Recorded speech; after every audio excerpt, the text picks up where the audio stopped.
에스라서 9장 10절에서 15절까지의 말씀 우리 함께 읽겠습니다. 우리 하나님이여, 이렇게 하신 후에도 우리가 주의 계명을 저버렸사오니 이제 무슨 말씀을 하오리이까? 전에 죄에서 주의 종 선지자들에게 명령하여 이르시되 너희가 가서 얻으려 하는 땅은 더러운 땅이니 이는 이방 백성들이 더럽고 가증한 일을 행하여 이 끝에서 저 끝까지 그 더러움으로 채웠음이라. 그런즉 너희 여자들을 그들의 아들들에게 주지 말고 그들의 딸들을 너희 아들들을 위하여 데려오지 말며 그들을 위하여 평화와 행복을 영원히 구하지 말라. 그리하면 너희가 왕성하여 그 땅의 아름다운 것을 먹으며 그 땅을 자손에게 물려주어 영원한 유산으로 물려주게 되리라 하셨느니라. 우리의 악한 행실과 큰 죄로 말미암아 이 모든 일을 당하였사오나 우리 하나님이 우리 죄악보다 형벌을 가볍게 하시고 이만큼 백성을 남겨주셨사오니 우리가 어찌 다시 주의 계명을 거역하고 이 가증한 백성들과 통혼하오리이까? 그리하면 주께서 어찌 우리를 멸하시고 남아 피할 자가 없도록 진노하시지 아니하시리이까? 이스라엘의 하나님 여호와여, 주는 의로우시니 우리가 남아 피한 것이 오늘날과 같사옵거늘 도리어 주께 범죄하였사오니 이로 말미암아 주 앞에 한 사람도 감히 서지 못하겠나이다 하니라. 아멘. 에스라 9장 역시 에스라 7장부터 시작된 제2차 포로 이야기가 계속해서 이어지고 있습니다. 특히 8장 31절에서 36절을 보시면 예루살렘에 도착한 후에 바벨론에서 가져온 헌물들을 하나님의 성전에 바치고 하나님께 번제와 속죄제를 드린 후에 이 사건이 벌어지고 있습니다. 에스라 9장 1절을 보시면요, 이 일 후에라고 기록이 되어 있는데 이것은 8장 마지막 후반부하고 연결되고 있는 것이죠. 8장에서 9장 사이에는 시간적 간격이 있습니다. 그 시간적 간격은 에스라 10장 9절에서 아홉째 달 20일이라고 기록되어 있는 것을 보아 8장과 9장 사이에는 대략 한 4개월 정도의 시간이 흐른 것으로 계산할 수 있습니다. 이 시간이 흐른 후에 방백들이 찾아와서 에스라에게 찾아와 이스라엘 백성들과 제사장들과 레위 사람들의 죄악상을 고발하고 있는 것이죠. 그 죄악상은 바로 이방인들과의 통혼이었습니다. 우리는 여기서 왜 이방인들과의 통혼이 죄악인지를 먼저 알아야 합니다. 성경에서 우리는 이방 민족과 이스라엘 백성들이 결혼하는 사례들을 찾아볼 수 있습니다. 대표적인 사례가 바로 살몬과 보아스입니다. 살몬은 보아스의 아버지인데요, 그는 여리고 성의 이방 여인 라합과 결혼하였습니다. 마태복음 1장을 보시면 잘 기록이 되어 있죠. 그리고 역시 보아스도 룻기 4장을 보시면 모압 여인 룻과 결혼하지요. 이 두 사례는 이방 민족이 결혼하여 이스라엘 백성들의 민족으로 편입된 사례입니다. 여기까지만 보았을 때 이방인들과의 통혼이 죄악이 아니라고 반대로 물어볼 수 있습니다. 그러나 앞에서 지금 말씀드린 이 문제는 인종적인 사례이지만 지금 이 에스라 9장에서 이야기하는 것은 바로 영적인 문제와 직결이 됩니다. 이미 하나님은 이러한 문제가 생길 것을 아시고 신명기 7장에서 이렇게 말씀하셨습니다. 또 그들과 혼인하지도 말지니 네 딸을 그들의 아들에게 주지 말 것이요 그들의 딸도 내 며느리로 삼지 말 것은 그가 네 아들을 유혹하여 그가 여호와를 떠나고 다른 신들을 섬기게 함으로 여호와께서 너희에게 진노하사 갑자기 너희를 멸하실 것임이니라. 즉 이방인들과 결혼한다는 것 자체가 나쁜 것은 아닙니다.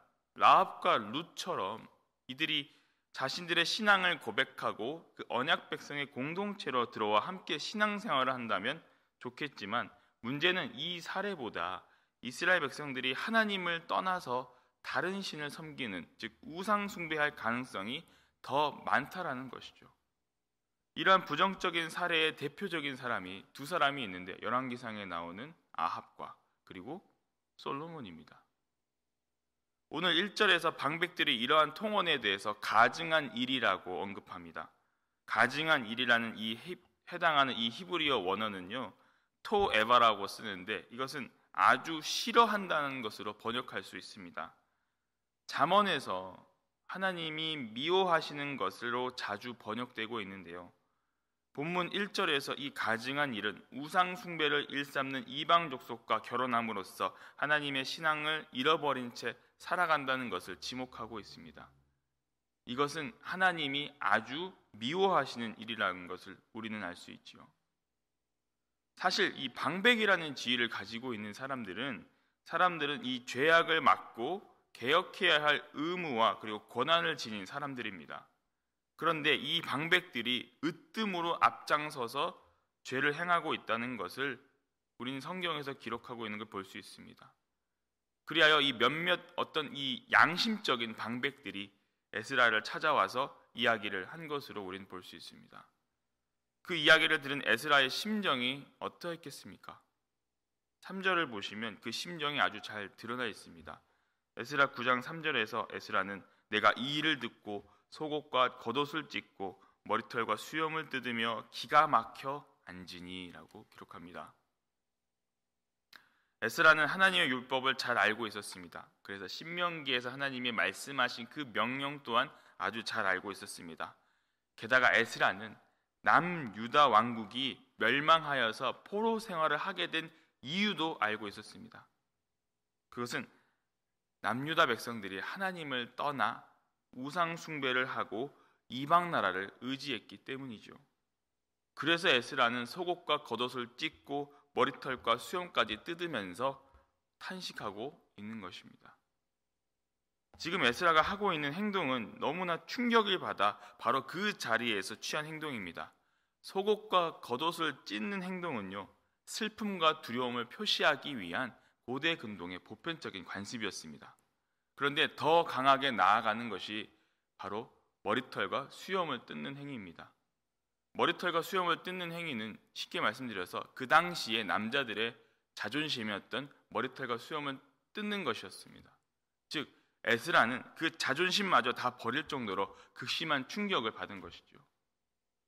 그러면서 그는 기가 막히다라는 표현을 썼습니다. 이 기가 막히다라는 이 히브리 원어는요, 황량한, 망연자실하다는 의미를 지니고 있습니다. 하나님의 율법과 규례를 가르치기 위해서 예루살렘으로 귀환을 했는데 정작 현실은 정반대로 흘러가고 있는 이 사실이 너무나도 괴롭고 허탈했기에 그는 기가 막히다라는 표현을 썼을 것입니다. 이 에스라를 본 사람들이 그날 에스라가 있는 곳으로 다 모입니다. 그리고 말씀으로 말미암아 떠는 자들이라고 성경은 이들을 기록하고 있습니다. 하나님의 말씀에 경외하는 자들이 그 자리에 다 모인 것이죠. 그리고 에스라가 일어나 무릎을 꿇고 하나님 앞에 손을 들고 기도합니다. 여기서부터 하나님을 향한 에스라의 중보 회개 기도가 시작되는 것이죠.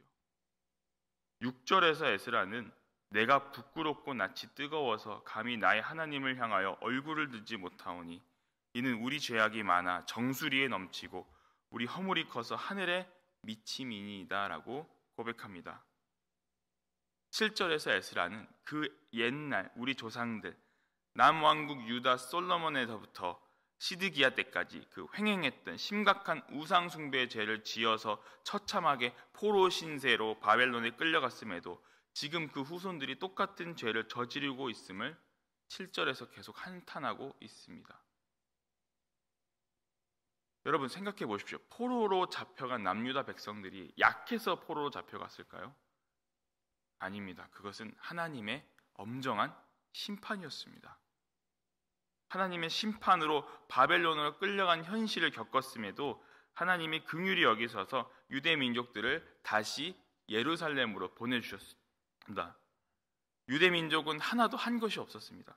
여기서 유대 민족들을 다시 보내시고 하나님의 강권적인 섭리로 바벨론을 멸하시고 바사가 일으키신 다음에 그 바사 왕을 감동시켜서 유대 민족의 귀환을 허락하신 것이죠.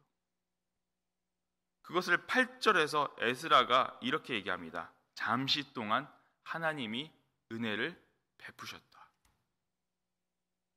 하나님은 에스라를 통해 2차 포로 귀환을 시행하셨습니다. 그리하여 처소에 박힌 못이라는 표현처럼 이 예루살렘 땅을 기업으로 다시 찾아주셨습니다. 그리고 이 땅에 하나님의 성전을 세우게 하셨고 무너진 성벽도 다시 세워주셨습니다. 그렇게 선민의 역사, 그리고 다윗과 언약을 맺었던 그 다윗 언약을 다시 회복할 수 있도록 만들어 주셨습니다. 비록 현실은 식민지 노예의 삶이었지만 하나님은 이 유대 민족이 자신의 기업인 예루살렘에서 다시 일어설 수 있도록 만들어 주셨습니다. 그런데 에스라는 이렇게 고백하죠. 지금 우리가 주의 계명을 버렸습니다. 이제 무슨 말씀을 드려야 할지 저도 잘 모르겠습니다. 에스라의 절규가 땅에 넘쳐 흐르고 있는 것입니다. 나는 무슨 말을 해야 될지 도저히 모르겠습니다. 그 이스라엘이 지은 죄를 너무나도 한탄하고 그 지어진 현실 가운데 너무나도 슬퍼서 에스라가 그렇게 절규하고 있는 것이죠. 이전부터 하나님은 모세를 비롯한 여러 선지자들을 통하여서 이스라엘 백성들에게 명령하셨습니다. 너가 얻으려는 땅은 더러운 땅이라고. 이방인들이 더럽고 가증한 일을 하여서 더러워진 그 땅, 그 가나안 땅을 너희에게 주시겠다고. 그곳에서 너희 여자들을 그들의 아들들에게 주지 말고 그들의 딸들을 너희 아들들을 위하여 데려오지 말고 그들을 위하여 평화와 행복을 영원히 구하지 말라. 이것이 오늘 본문에 나와 있는 말씀입니다. 그것은 이방인과 섞여서 죄를 짓지 말고 하나님 앞에 성결하게 살아갈 것을 명령하셨던 것이죠. 하나님은 분명히 이스라엘 백성들에게 가나안 땅에 있는 민족들을 멸하라고 수차례 말씀하셨습니다. 하지만 그들은 그렇게 하지 못했습니다. 도리어 그것이 그들을 죄 짓게 만드는 원인이 되었습니다. 하나님은 멀리 떠나게 되는 원인이 되었습니다. 그리고 그 멸망의 원인이, 그리고 그것이 남유다 왕국이 멸망하는 멸망의 원인이 되었습니다. 그럼에도 오늘날 에스라 이 시대 가운데 사람들은 똑같은 죄를 저지르고 있는 것이죠. 그래서 에스라는 마지막 절 이 15절에서 마지막 이렇게 고백합니다. 주 앞에 한 사람도 감히 서지 못하겠나이다. 하나님은 의로우신데 우리는 그렇게 살지 못했습니다. 그래서 하나님 앞에 감히 한 사람도 설 사람이 없습니다. 지금 에스라는요, 이렇게 하나님 앞에 통곡하면서 회개하면서 자복하고 있습니다. 자신을 위한 게 아니라 이스라엘 백성들을 위하여 스스로 대표로 하나님 앞에 회개하고 자복하고 있습니다. 하나님은 다윗에게 약속하신 그 언약을 지키시기 위해 예루살렘으로 우리를 보내신 의로우신 하나님인데 우리는 그렇게 살지 못하고 있습니다. 이렇게 통회하고 있는 것이죠. 로마서 3장 10절에서 12절까지는 이렇게 기록합니다. 기록된 바 의인은 없나니 하나도 없으며 깨닫는 자도 없고 하나님을 찾는 자도 없고 다 치우쳐 함께 무익하게 되고 선을 행하는 자는 없나니 하나도 없도다. 지금 이 에스라의 기도가 사도 바울이 이 로마서에서 하는 이 탄식과 별반 큰 차이가 없습니다. 하지만 이러한 에스라의 통회와 자복은요, 유대 민족이 자신들의 죄를 자복하고 죄의 사슬을 끊는 계기가 됩니다. 에스라 10장 1절을 보시면요, 많은 백성들이 통곡하면서 그 앞에 많은 무리가 모여 회개했다고 기록하고 있습니다. 바로 그 다음 장입니다, 여러분. 한 사람의 회개가 한 민족을 바꾸게 되는 기폭제가 된 것이죠. 그리고 많은 이들이 자신들이 지었던 죄를 과감하게 끊기로 결단합니다. 로마서 5장 20절 하반절에서 성경은 이렇게 기록하고 있습니다. 그러나 죄가 더한 곳에 은혜가 더욱 넘쳤나니. 역설적인 이 사도 바울의 표현은 죄가 넘치고 더하는 곳인데 오히려 은혜는 더 넘친다고 기록합니다. 유대 민족이 지은 죄로 인하여서 에스라가 통회하고 회개함으로 유대 백성들이 영적으로 대각성을 일으켰습니다. 비록 이전과 똑같은 죄를 저질렀음에도 그럼에도 그들이 십자가 앞에 자기를 부인하고 회개함으로써 다시 하나님 앞에 돌아선 것임을 오늘 우리는 기억하셔야 될 것입니다. 에스라 9장은 포로 귀환한 유대 민족이 자신들이 멸망당할 때 저질렀던 그 이전의 죄를 똑같이 저지르는 현실을 보았지만, 그럼에도 불구하고 에스라의 결단과 기도를 통하여서 그 안에 다시 은혜의 불씨가 살아나는 것을 우리는 목도할 수 있습니다. 죄가 더한 곳에 은혜가 넘쳤다는 것, 그것은 사막에서 꽃이 피는 것과 같습니다. 그것은 죄악으로 물들어 버린 이 하나님을 떠난 세상에 독생자 예수 그리스도가 오셔서 은혜의 꽃을 피워주시고 그분의 보혈로 이 땅에 구원의 열매가 맺게 되었음을 기억하시기 바랍니다. 우리는 에스라의 고백처럼 주님 앞에 감히 설 수 없는 자들입니다. 하지만 우리가 이렇게 살 수 있는 것은 우리 죄를 위해 구속해 주신 예수 그리스도의 보혈의 은혜임을 항상 기억하셨으면 좋겠습니다. 나는 의인을 부르러 온 것이 아니라 죄인을 부르러 왔노라. 이 말씀하신 이 예수님의 말씀처럼 죄악이 가득한 세상에서 하늘의 미랄로 오신 그 주님을 우리가 기억하면서 죄 많은 우리 삶 속에서 우리에게 넘치는 구원의 은혜를 베풀어 주신 하나님을 기억하시기 바랍니다.